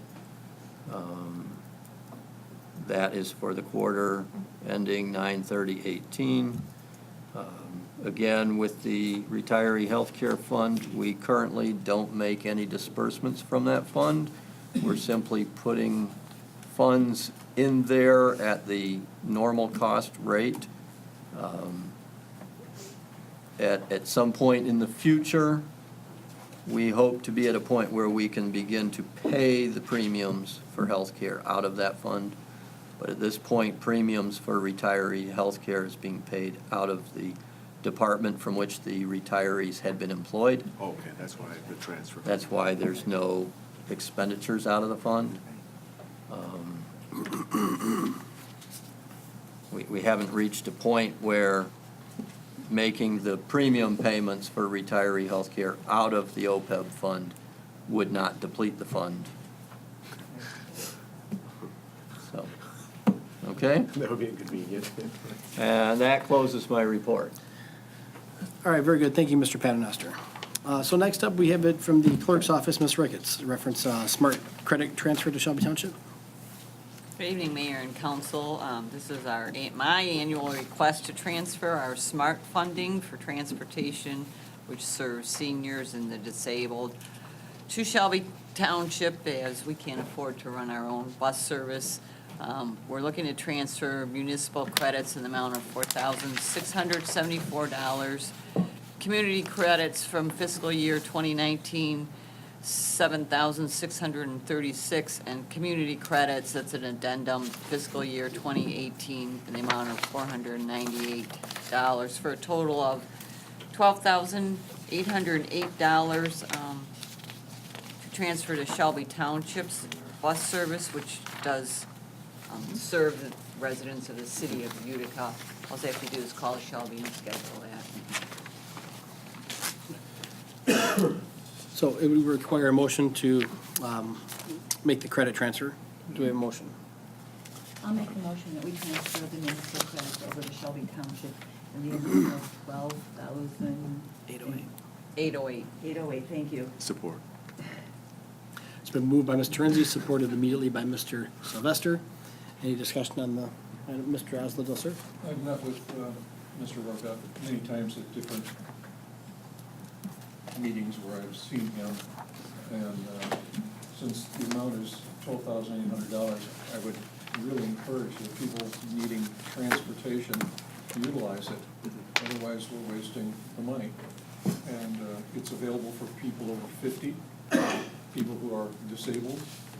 And to contact, you need to go to a doctor's appointment or something like that, it's available. You don't have to call a cab or your neighbor or something like that. You've got the bus service there at a very reasonable price. Very valuable information as well. Thank you. Okay. So it's been moved, it's been supported. We'll have a roll call vote. Ms. Ricketts? Sikora? Yes. Azadel? Yes. Torenzi? Yes. Cunnington? Yes. Chopsky? Yes. Sylvester? Yes. Deanne? Yes. Okay, very good. Motion carries. Thank you. Next, the MML Board of Directors election. Yes, MML is asking you to vote for their board of directors. They have 2 incumbents with nobody else running, unless one of you want to do write-in for yourself. Otherwise, I would recommend voting for Robert Clark, Mayor, City of Monroe, and Paula Zelenko, Mayor, City of Burton, to be reelected to the MML Board of Directors. Mr. Osledell, sir? I know Robert Clark, a very dynamic leader and an amazing person. We had a mayor's exchange with Monroe when he was mayor. We've met him at SEMCOG meetings and other meetings. He's a good person to have on there.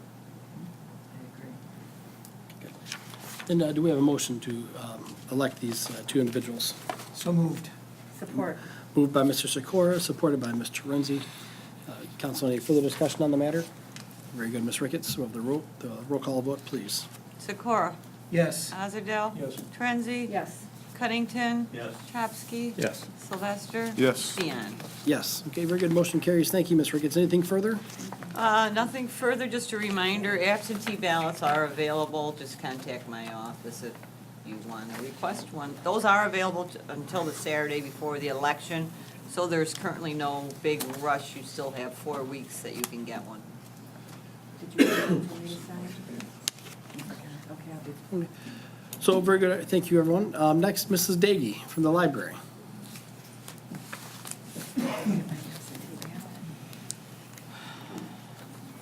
Thank you, Mayor and Council. There are a couple of new things going on at the library, so I would like to let our residents know that we have added Mango Conversations to our database. Now, this is a database that does allow you to learn a foreign language conversationally online.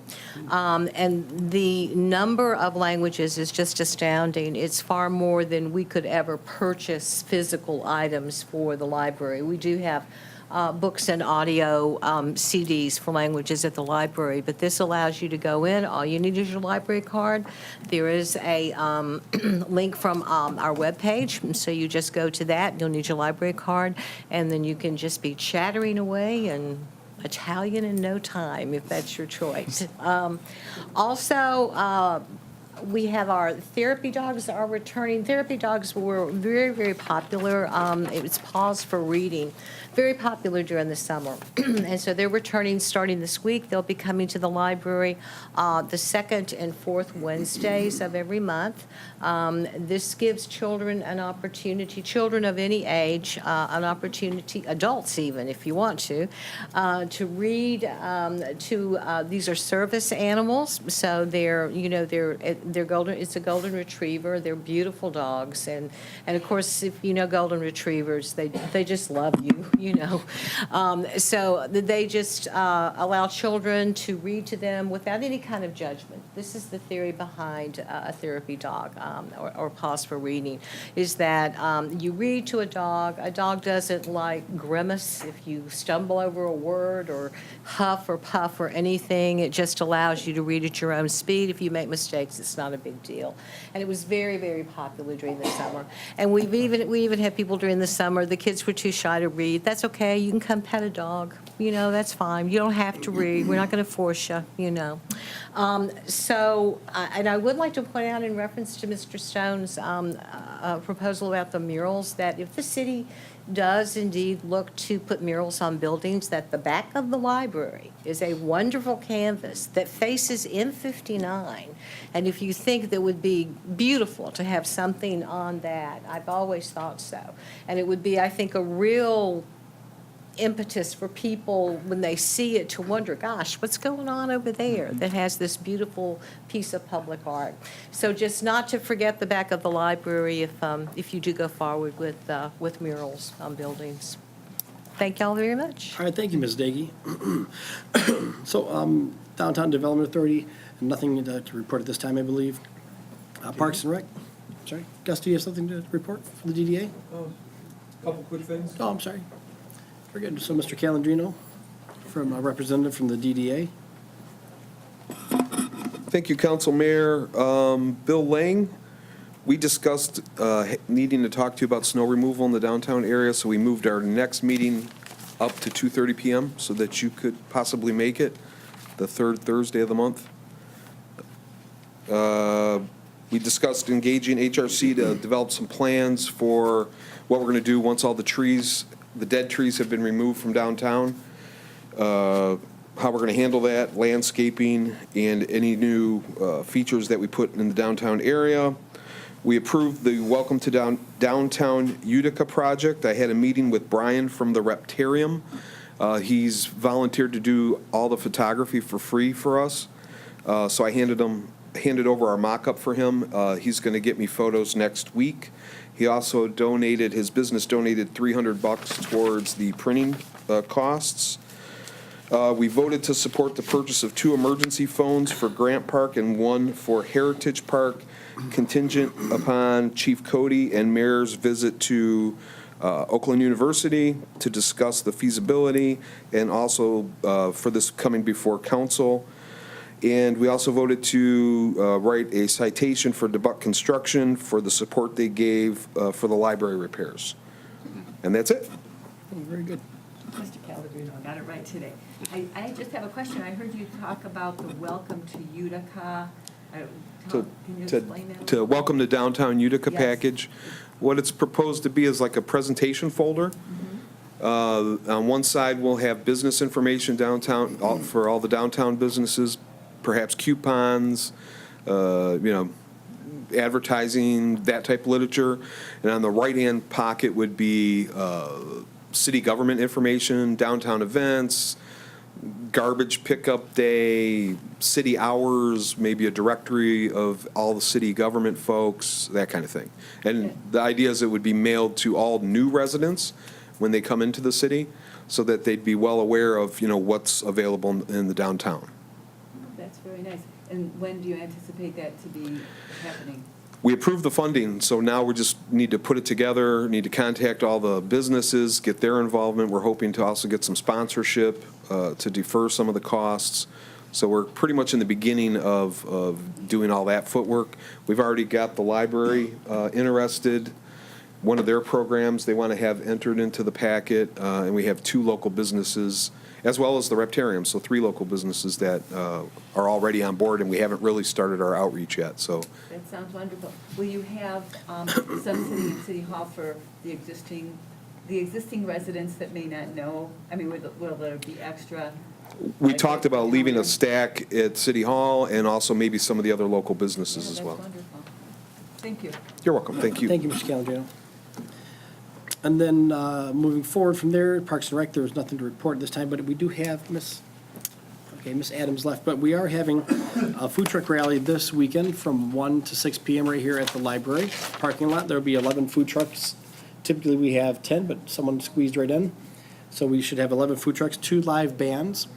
One of our performers is Donnie Dunbar. He's a U.S. Army Afghan veteran, and he recently tried out for American Idol. He will be here entertaining us in the early part, and then also another Utica band, the DC Marks Band. They'll be here in the later part of the afternoon, so 1 to 6 for the whole event. And then during that time,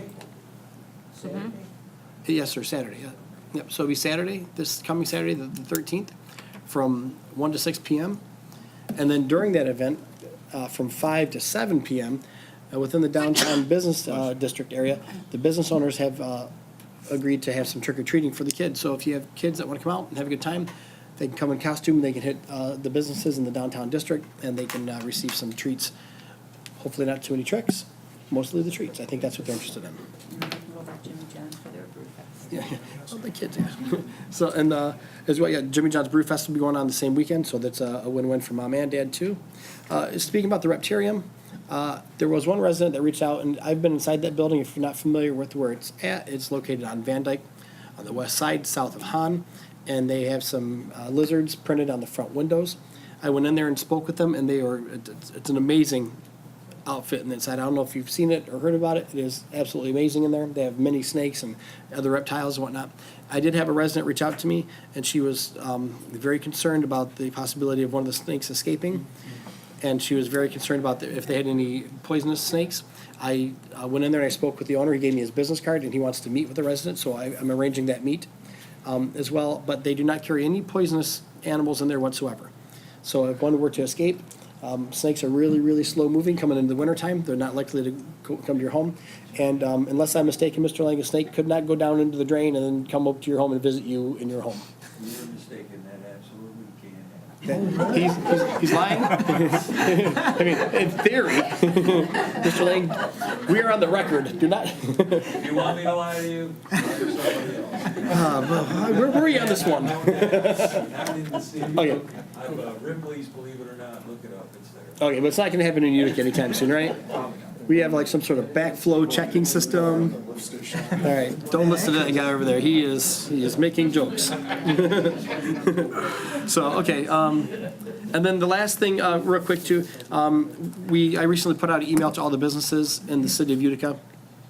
Every business along Van Dyke Hall Road, anyone that's a business owner or stakeholder in the city of Utica, that we're going to be doing a business meeting for the business owners here on the 23rd at 2 p.m.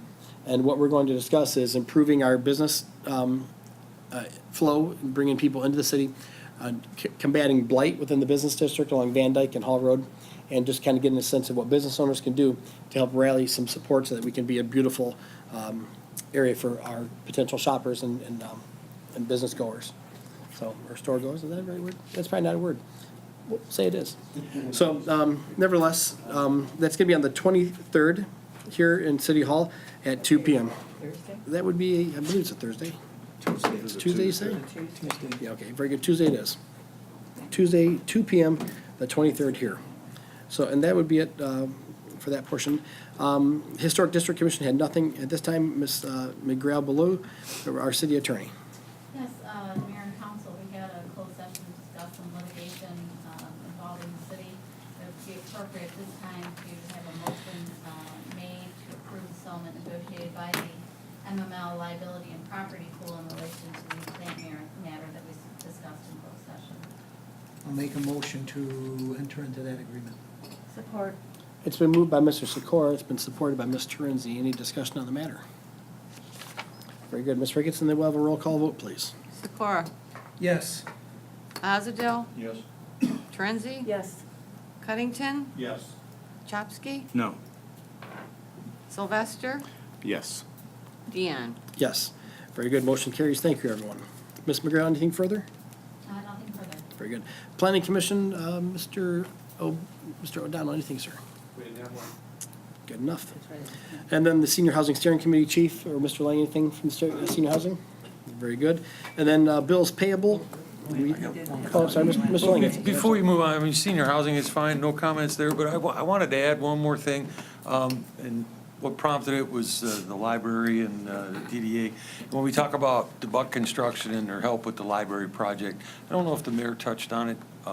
You started the meeting a few seconds before 7:30, so I missed the very beginning. But the Buck Construction did step up and help us out with at least getting us a piece of equipment, of which he did charge us for. He charged us $750 for a piece of equipment that I used all day to aid in the repair of the library sewer. But what I wanted to point out was he then in turn donated that $750 back to the city for a park memorial project that the mayor's been working on and we put together. So I just wanted to point out, you know, at least a commercial for DeBuck Construction. He did buy the property in which they occupy now, doing a great job making improvements to it, and just really a good corporate citizen for the city. So just wanted to thank him and give him his little 2-second spotlight. Thank you. Where are they located? He's in the, what I would make reference to, the westerly property that was previously owned by the Peony family. So immediately adjacent to the railroad tracks on the west side, but it's in the storage facility, the storage yard, so, Okay, very good. Thank you, Mr. Lang. thank you. So, okay, and then next up, we have the bills payable. We need a motion to approve the bills and pay them. So moved. Moved by Sikora, supported by Mr., is it Oslow? Mr. Cunnington. Okay, any discussion on the payment of the bills? Very good. Ms. Ricketts, will have the roll call vote. Sikora? Yes. Azadel? Yes. Torenzi? Yes. Cuddington? Yes. Chopsky? Yes. Sylvester? Yes. Deanne? Yes, very good. Motion carries. Thank you, everyone. Next would be our communication from the public. If there's anyone that would like to address the council, at this time is your opportunity to make your way to the podium and introduce yourself. And Ms. Smale, if you give us your name and your address, please. Okay. I've never done this before, so bear with me. Mayor, City Council, my name's Stacy Smale. I live at 45273 Brownell. I'm also a teacher at Utica High School, so I'm, like a lot of you, aware of a lot of traffic that happens on Brownell and Cass in the morning. I'm asking that you consider placing a don't block intersection sign on Summers and Cass Avenue. When I leave in the morning to go to school, oftentimes my 16-year-old brand-new driver is also driving at the same time, and I have to go down Brownell. I live on the part where it's one way, so I'm forced to drive towards downtown, and then I turn left onto Summers. And oftentimes I sit there for a very long time because the drivers are going, they're backed up at the light, and they will not stop to make a space for me just to cut through. I don't even want to get in front of them. I just want to cut through and go on my way to high school. So I think it would just be helpful if there could be a sign just to remind the drivers that there's an intersection there and that we would just like to kindly cut through and be on our way, so. So it would be a sign on southbound Cass that would indicate to the drivers not to block traffic or block the intersection at Summers. That's the request. Correct. Mr. Lang, any questions? Chief Cody? Okay. Council, any questions for Mrs. Smale? Okay. I think it's a completely reasonable request. I don't know if there's any reason why we couldn't do it tonight. Any reason why we couldn't do that, Mr. Lang, Chief? Council? Where, I mean, I don't know the cost of signs, it's probably minimal amount, but what budget does it come from? Mr. Lang, would you get that from your street funds, or where would you go about appropriating that? Budget, local street, in that sense. Okay. Well, Mr. Cuddington? Yes, Mr. Lane, if there's any signs, do not block the intersection in the sign storage right now? So they would have to be ordered? I'm not sure. We might have something like that. Actually, what I'd like to do is look at the intersection and discuss it with the police chief, and there might even be something else that's more suitable there as well, like an additional stop sign, which would serve that complete purpose. I would like that, Also might too. alleviate some of the And pedestrian that- well, concerns. and that's an EMS exit as well, if I'm in the right place. So might be just the right time. it may be worthy of a stop sign there, which would serve the purpose in multiple ways. So I'd like to look at it and address her concern, and then maybe address more things at the same time, and we'd bring it back, or Okay. Yeah, Mr. Sikora, sir? If I can make a motion to allow the DPW superintendent and police chief to get together, decide what they think would be appropriate, give them permission, because I trust both of them to enact it, and just come back to council and let us know what your decision was. okay. Very good, I'll support that. So moved by Sikora, supported by Deanne. Council, any further discussion on the matter? Very good. And Ms. Ricketts, we'll have a roll call vote, please. Sikora? Yes. Azadel? Yes. Torenzi? Yes. Cuddington? Yes. Chopsky? Yes. Sylvester? Yes. Deanne? Yes. And just because I see a lot of people that I know that are neighbors here, how many people, just because that motion's passed, how many people would like to see a stop sign be put there, or something similar? That's actually pretty valuable input. It's I do have a question. one thing at a time, Ms. Olson. I have a question. Would it be a four-way stop sign then? In that case, it would be. Well, there's, technically, Because you want it open there's all the way already, around. I have to get to the I'm just intersection and look at it, thinking out loud, do what we do. It would have to be. Well, whatever the best course of action is, Mr. Lang and the Okay, chief I will was just figure it out. curious. Yeah, I have to catch up with all that quick. Very good. Okay, and See, if there's thank nothing you. further, council, Thank you for coming. Oh, I'm sorry, Mr. Thank you Stone, for sir. bringing that to us.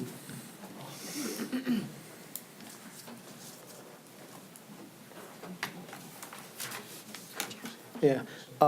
Jim Stone from Clinchammer Street.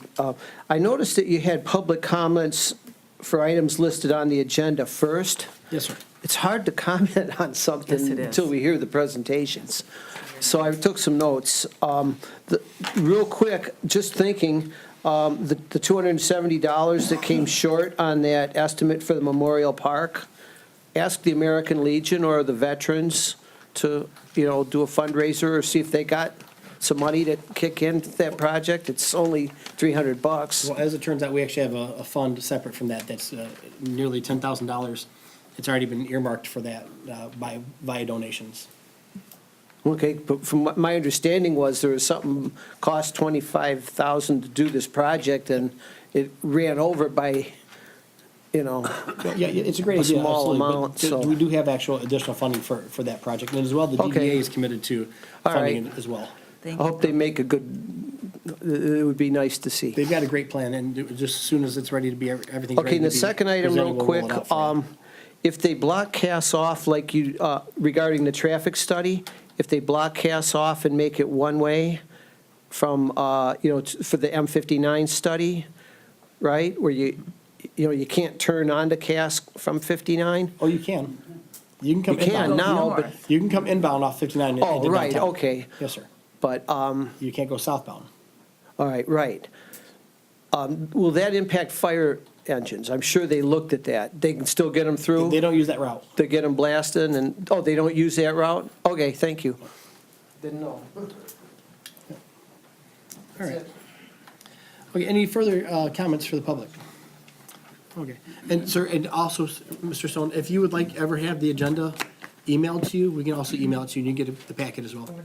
Okay, and that way you can have, if you do have questions on the agenda, you can have them kind of answered, you have some, maybe idea of what's going on ahead of time, so that we can get that to you if you ever want that, okay?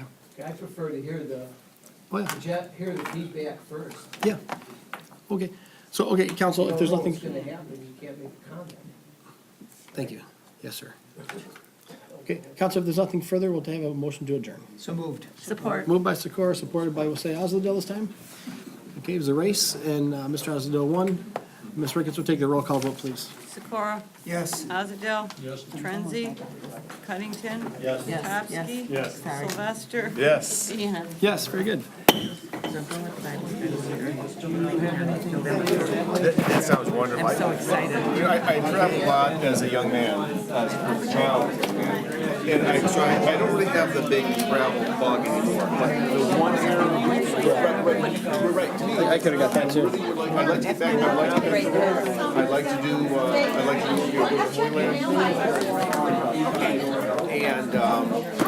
and I'd like to get back to a couple areas in like Quebec area that I'd like to. But that sounds wonderful. We'll definitely want to hear all about it. I can't wait. I won't be here next month,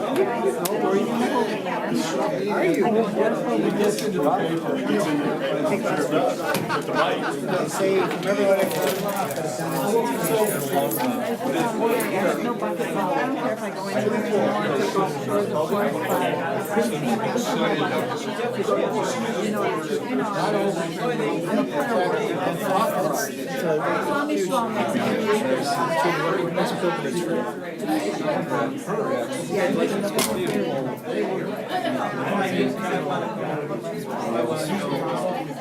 Have a great trip.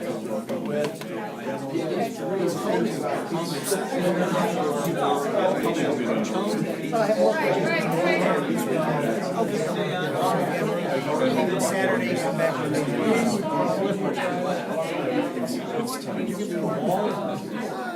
I love being a grandfather. Thanks.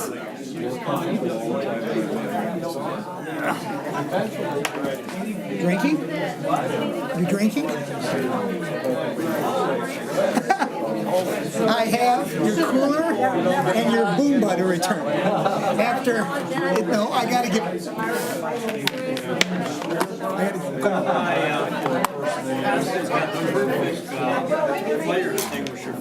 Do they? Okay. Okay, yeah. That's it? Cool. I'm going into Tom's office for just a minute, then I'll be back out.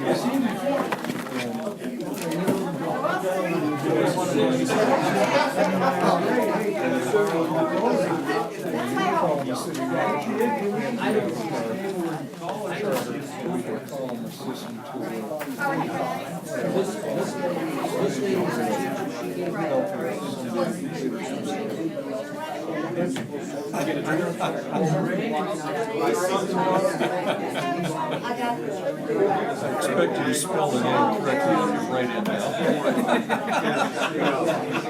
now. I just wonder, I'm not any of the candidates on the ballot, so. I don't call figure stand and move out and let them have. I've been